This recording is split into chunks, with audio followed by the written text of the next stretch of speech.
on est dans le champ de l'amour. Pour moi, c'est l'énergie fondamentale de l'univers. Et Einstein dit ça, il dit au fond, j'ai fait la formule énergie égale mc2, mais j'aurais pu dire amour égale mc2.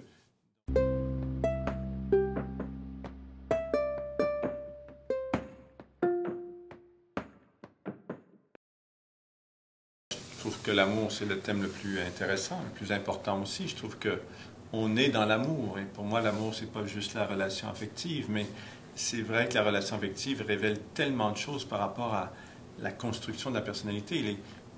C'est quand même la friction avec les autres qui nous révèle qui on est, mais qui on est au plus profond, mais aussi qui on est en surface et qu'on n'est pas conscient d'être. C'est-à-dire nos images, comment on se présente, c'est quoi les rôles inconscients qu'on a pris dans la vie. Et c'est la friction avec l'autre qui permet de craqueler la surface un petit peu et qu'on puisse se découvrir plus en profondeur.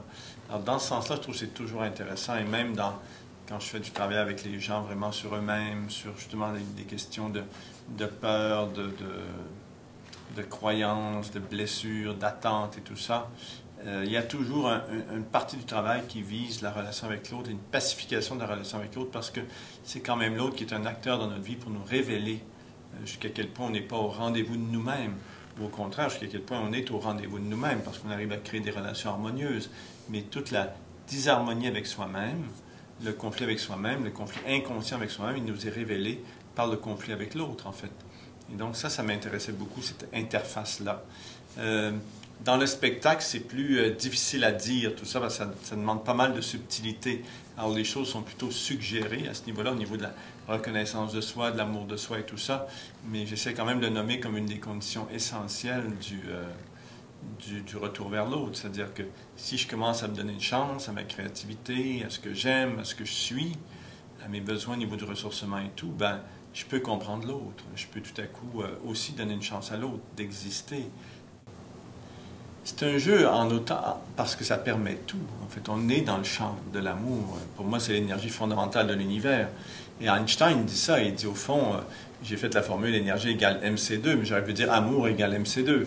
Donc on est dans l'amour, l'énergie de l'univers, ce qui meut l'univers avec ses forces d'attraction, de répulsion, c'est l'amour au fond.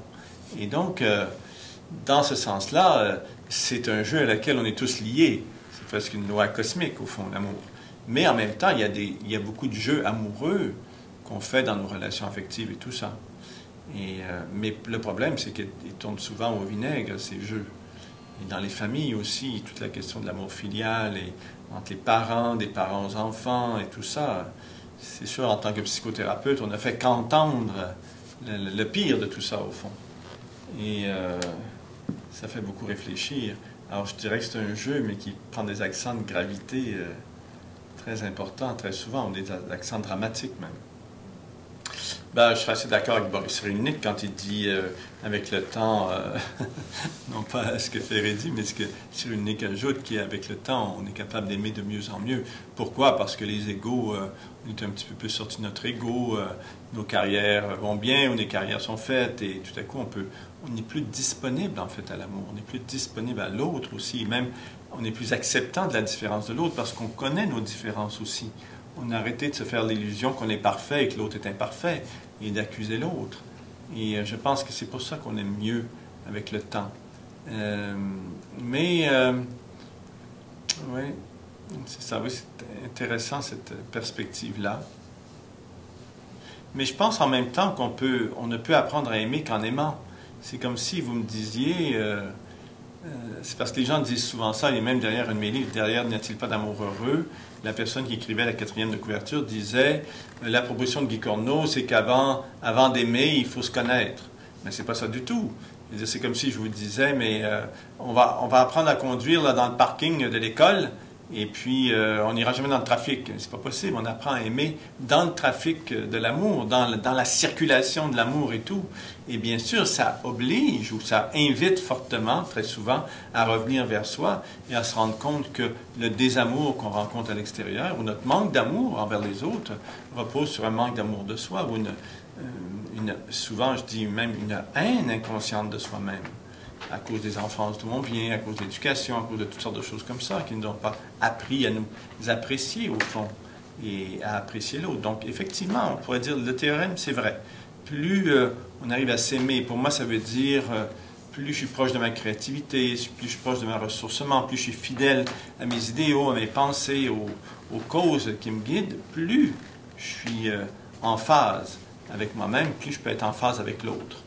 Et non seulement ça, mais je vais attirer des gens qui sont plus en phase avec eux-mêmes aussi. Et donc l'amour change de tonalité. Ça devient plus un accompagnement mutuel, même dans les difficultés, et ça devient aussi peut-être un projet créateur qu'on fait à deux, mais où il y a moins d'ego, il y a moins de besoin que ce soit moi, que ce soit toi, qu'on réussisse, qu'on ne réussisse pas. Il y a plus une aventure, il y a plus de liberté en fait. C'est ça que je pense en vivant, il y a plus de liberté. Et moi, je pense que, moi, si je regarde ce que j'ai appris à travers le temps, en aimant mal, c'était de... j'ai compris que aimer, finalement, c'était prendre soin de l'autre. C'était prendre soin de quelqu'un. Et je trouve que les enfants nous aident beaucoup à ce niveau-là, parce que les enfants, c'est tellement exigeant au niveau de prendre soin et de s'oublier.